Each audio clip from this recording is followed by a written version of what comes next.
प्रशासन ने इतनी लंबी की तैयारी जो कर रखी है, जो इतनी फोर्स लगा रखी थी, जो पुलिस प्रशासन ने इतनी फोर्स लगा लेना, यहाँ कोई जंग का वो नहीं है। लेकिन यह हमारी जामा मस्जिद है, और हमारी जामा मस्जिद ये कोई अभी नहीं 2-4-10 साल की नहीं है, सैकड़ों साल से हमारी मस्जिद है। और ये इस संभल की बहुत सुकून कायम है। कोई किसी प्रकार का हिंदू मुस्लिम झगड़ा नहीं है, लेकिन कुछ शरारती तत्व जो बाहर से आकर यहाँ पे इस शहर की और इस ज़िले की फिज़ा को ख़राब करना चाहते हैं। मैं चाहता हूं कि सरकार को उसको संज्ञान लेना चाहिए और ऐसे लोगों के खिलाफ सख्त कार्रवाई करनी चाहिए जो कि इस शहर और ज़िले की फिज़ा को ख़राब करना चाहते हैं। रही बात मुझे ये इसके बारे में मैं हैरान हूँ इस बात को लेकर। कोर्ट के अंदर एक याचिका दायर की गई, और याचिका दायर करने के बाद इतनी जल्दी कोर्ट ने, ये मेरा अधिकार है, मैं उसके कोर्ट के खिलाफ आगे भी जाऊँगा, और मैं इनके आदेश से सहमत नहीं हूँ। कोर्ट को चाहिए था पहले हमारे दूसरे पक्ष को नोटिस देते और हमारी भी पक्ष को सुनते, उसके बाद में फिर कोई आदेश देना चाहिए था, लेकिन कोर्ट ने आदेश दे दिया।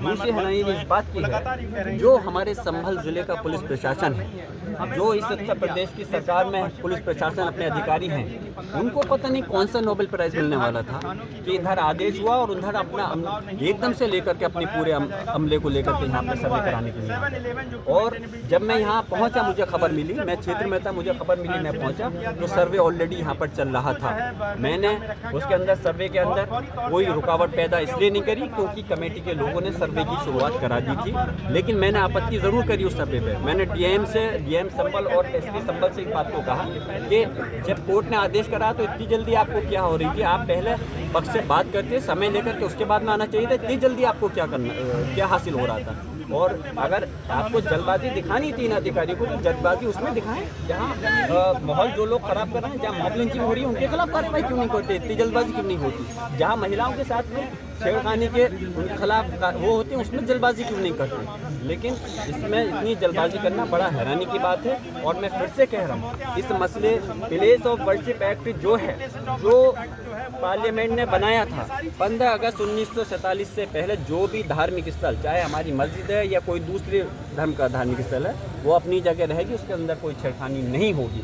उसकी धारा 2 ने कहा है कि कोई अगर पेंडिंग केस है उन धार्मिक स्थलों पर, उसको भी बंद कर दिया जाएगा। यहाँ तो पेंडिंग केस तो बंद करने की दूसरी बात है, यहाँ तो और उल्टा केस दायर किए जा रहे हैं। अरे जो आदेश है, जो कानून है, उसको लागू कैसे नहीं करा जाएगा। उसकी धज्जियाँ उड़ाई जा रही है कानून की, जो पार्लियामेंट ने बनाया, और जो संविधान है उसकी धज्जियाँ उड़ाना बंद करें, और प्रदेश और देश के अंदर हर मस्जिद की हिफाजत करने की जिम्मेदारी सरकार की बनती है।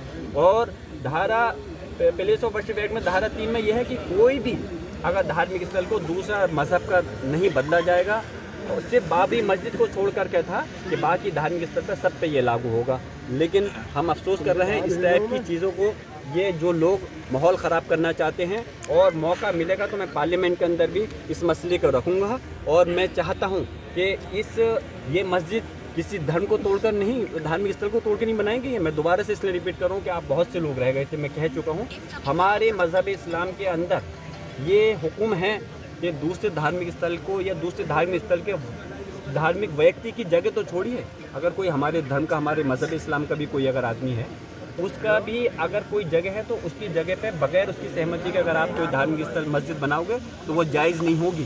तो हम दूसरे के धार्मिक स्थल को तोड़ के कैसे अपने मज़हब से खिलाफ जा सकते हैं। ये कहना कि बाबर साहब ने कि किसी दूसरे धार्मिक स्थल को तोड़ा है, बिल्कुल सरासर गलत है। ये मस्जिद सैकड़ों साल से है और रहेगी, और इस कानून के तहत, इस देश के कानून प्लेस ऑफ वर्शिप, इस देश के कानून प्लेस ऑफ वर्शिप एक्ट के तहत इस हमारे मस्जिद को कोई इंशाअल्लाह ताला आँच नहीं आनी चाहिए। हम अपनी मस्जिद की हिफाजत के लिए कानूनी लड़ाई को लड़ेंगे, पार्लियामेंट में रखेंगे, और हम अपनी मसाजिदों को इस तरह से छिनने नहीं देने के।